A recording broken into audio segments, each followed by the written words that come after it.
You are born already too big for the room. Not that there is a room. There is snow, wind, and your mother's legs, which form the only walls you'll know for years. You arrive weighing about 90 kilograms. Impressive, until you notice everything around you weighs more, moves faster, and already had breakfast. Your trunk doesn't work yet. It's a floppy nose arm with no idea what it's for.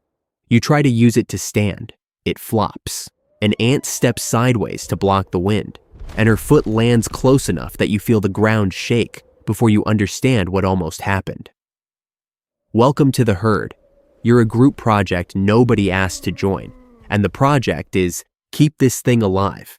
The herd's answer to everything is moving.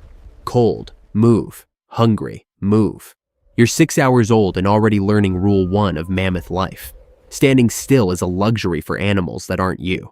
Your legs are long for a newborn, on purpose. A calf that can't keep pace gets left behind, and out here, left behind isn't a gap year. It's a conclusion. By the end of day 1, you've fallen twice, been stepped near 3 times, and learned that snow tastes like nothing and feels like everything. You are, it turns out, cargo with opinions. The first winter is the test. You're the only one who doesn't know it yet. You watch the adults use their trunks constantly, clearing snow, stripping bark, pulling roots, even play fighting in slow loops. 40,000 muscles, more precision than a human hand. Yours can currently manage none of that. You try anyway. Attempt 1. You faceplant into a patch of grass. Attempt 2. You dump snow on your own head. Attempt 3 actually works, and you're so pleased that you don't notice the herd has already moved 20 meters off. You run. Your legs save you again. Lesson forming. The smart part of your body isn't ready yet, and the simple part is doing all the work. Around 4 months in, wolves test the edge of the herd at dusk. Not attacking, testing. Wolves don't need to be fast. They need the herd slow, distracted, or short one adult in the wrong spot. You're the mistake they're hoping for. The adults don't run. They turn outward, tusks toward the wolves, and the calves get pushed inward, surrounded by legs thicker than your whole body. You can't see the wolves. You can hear them. Your heart does something new, fast, and useless, and you press into the nearest leg without being told. The leg doesn't move. The leg is the plan. After 4 long minutes, the wolves drift off towards something easier. Tonight's actual lesson: you weren't part of your own defense. You were the thing being defended. Your contribution was standing very still and being scared, which, to be fair, you nailed. By age 1, your trunk has upgraded from useless to occasionally useful, frequently embarrassing. You can grip small branches, suck up water, and once spray it directly into your own ear, a sound like nothing you've heard, followed by 10 minutes of head shaking and 0 sympathy. You're bigger too, around 400 kilograms now. Last winter's wolves wouldn't bother with you specifically anymore. You're not the easiest target, just the second easiest. Your tusks are coming in, tiny, barely past your lips, the start of a 30-year project. You headbutt a shrub to test them, the shrub wins.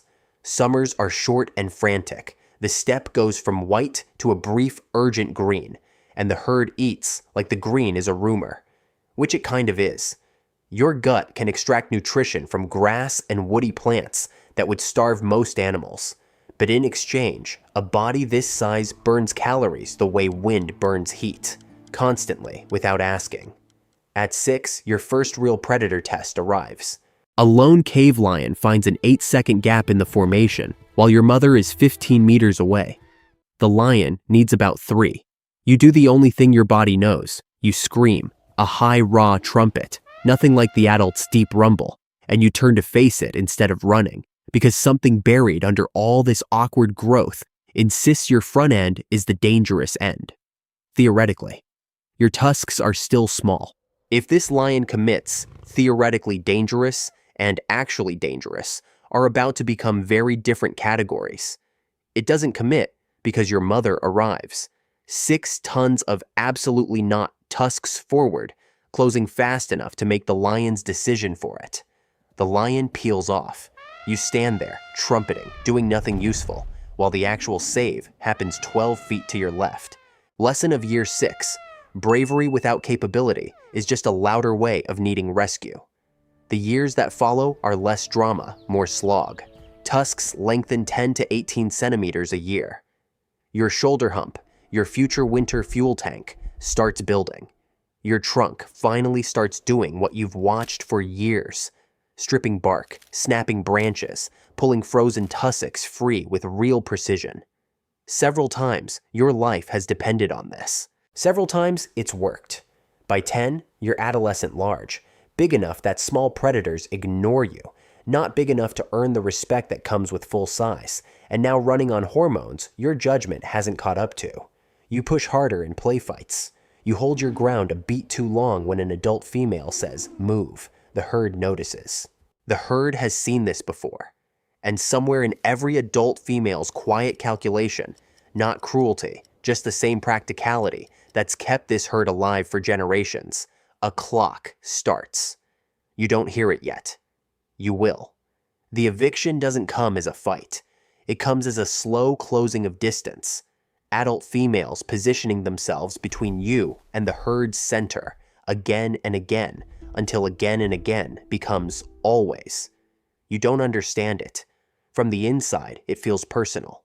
From the outside, it's the oldest rule in mammoth society. Related females are the herd's core. Young males get pushed to the margins, then off them between their 10th and 15th year, because two bulls competing inside a matriarchal herd isn't cooperation. It's a slow-motion argument with no end. You are the argument. You just didn't know you'd already lost. One morning, the herd moves and you don't move with it. Not because you chose to stay. Because nobody waited. You watch them go. Your mother, your aunts, the calves you stood next to during wolf scares, vanishing at the same steady pace that used to be yours too. It's quiet. For the first time ever.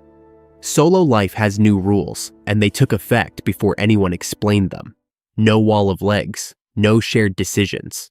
Every choice, which way faces the wind, where to dig, whether that shape is a rock or a predator, is yours now, alone. Your first solo winter is brutal in a new way. Not colder, just yours. No shared body heat, no rotating who takes the windward side. You press your flank against a rock outcrop, and your fur, guard hairs over dense underwool over a few centimeters of fat, does what it's always done. It's just doing it for one animal instead of 15. You survive. Survival was never the question, but survive and comfortable have officially parted ways. Your body finishes the job around your 15th to 20th year. Somewhere between 4 and 6 tons, 3 meters at the shoulder, draped in guard hair nearly a meter long over insulation dense enough to hold a personal climate. Your tusks aren't decorative anymore, over a meter long, curving out and up, changing how you carry your head. Weapon, tool, and liability in roughly equal parts, which by now you've noticed is the theme of literally everything your body does. For the first time, when something tests you, a lone wolf, a curious lion, the test ends before it starts. You're not the easiest target. You're not on the list. This should feel like victory. It does. For about one summer. Then, summer actually arrives, and you meet the bill. You're a 6-ton heater wrapped in 2 layers of insulation, standing on a step that, for a few weeks a year, gets genuinely warm. Small ears, short tail, thick fat, dense fur. Every part of you is built to keep heat in. Nothing in the design vents it out, because for 40,000 years, nothing needed to. You move slower in the heat. You stand in shallow runoff pools, not to drink, but to cool down, like opening windows in a house with no windows. Uncomfortable, not dangerous, not yet. But it's a preview, and nothing in your 40,000-year inheritance has ever suggested the world gets warmer could be more than a 2-week inconvenience. You compete for mates the way every bull does, pushing, posturing, tusk against tusk. 2 animals heavier than loaded trucks, testing who backs down first. Real fights are rare. Broken tusks don't heal so much as become permanent. You win some, lose others. Losses cost less than they would for a smaller animal. You walk away and move on to the next herd. When you win, it's brief, and then it's over. No bond, no follow-up. The follow-up, 14 years before a calf can survive alone, is the herd's job, passed down mother to daughter to granddaughter. The same knowledge that once kept you alive when you were cargo with opinions under someone else's legs. The years blur the way they do once an animal stops being tested constantly. You're in your 30s. Your tusks are immense, over 2 meters, curving close enough to nearly cross. Your molars are on their final set. Mammoths only get so many tooth replacements in a lifetime, and the math on that is starting to matter, quietly, the way all your real problems always have, late and from the back. The world has been changing too, slowly, the kind of slow no single lifetime can see. The green comes a little earlier each spring. The deep snow that used to lock the high valleys until midsummer thins out years sooner than it used to. You don't notice the trend, just the seasons. Individually, none of them alarm you. Then, one late summer, you see them. Not predators. Nothing you recognize. Fewer of them than a wolf pack, and they don't circle or test. They watch from a ridge for a long time, long enough that you stop watching back, because nothing that's ever threatened you has had this kind of patience. And patience without action doesn't register as a threat to a body built to read lunges and charges. They leave. This is the moment everything changes, and nothing about it looks like change. No fight, no injury, no loss you can feel. Just small upright shapes, watching, calculating, walking away. Not because they couldn't act, but because they weren't ready yet and knew the difference. Nothing else has ever known to wait. They come back. Not that day, but they come back, more of them, carrying long shapes you have no category for, because object a human is holding was never a threat type your evolution prepared for. What follows isn't one battle. There's no formation to break, no wall of legs, no lion to face down with tusks that have never failed you against claws. This is different. They come in groups, drive animals toward bogs and narrow ground, places where your mass, the same mass that's kept you warm for 50 winters, becomes a liability that sinks and tires and can't pivot. Your tusks face spears thrown from a distance that makes tusks irrelevant. Your size, visible for kilometers, makes you easy to track, easy to predict, and they've learned to read the land better than you can. Your fur, your fat, your whole insulated fortress, none of it is armor against this.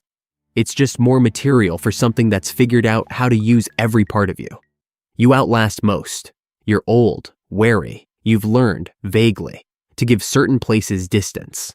It doesn't matter. The world keeps warming. The deep valleys that used to hide you keep shrinking. Lines too slow for any single mammoth to see are converging. Fewer safe places, more reachable ones. One winter, the valley you've used for years feels smaller. The smoke on the horizon, a smell your body has no instinct for, because fire never hunted you before, is closer than last year. The end isn't one scene. That's the cruelest part. It's a slow tightening. Fewer safe valleys. Fewer of your kind on the routes you've always walked, not from one disaster, but one by one, over years. A winter that used to be survivable, a group that used to be avoidable, simply not there the next time you pass through. You were built for cold, distance, and predators that needed to get close. You were never built for patient, never built for something that could plan a season ahead, remember where you'd been, and come back with more of itself. 40,000 years of ice. 40,000 years of wolves, lions, and winters that tried and failed. And then a few thousand years of something that didn't need to overpower you, just outlast you, the way you'd always outlasted everything else. Except this time, you were the one running out of time. And the clock wasn't the season, it was the species. You outlived the ice, you just didn't outlive the idea.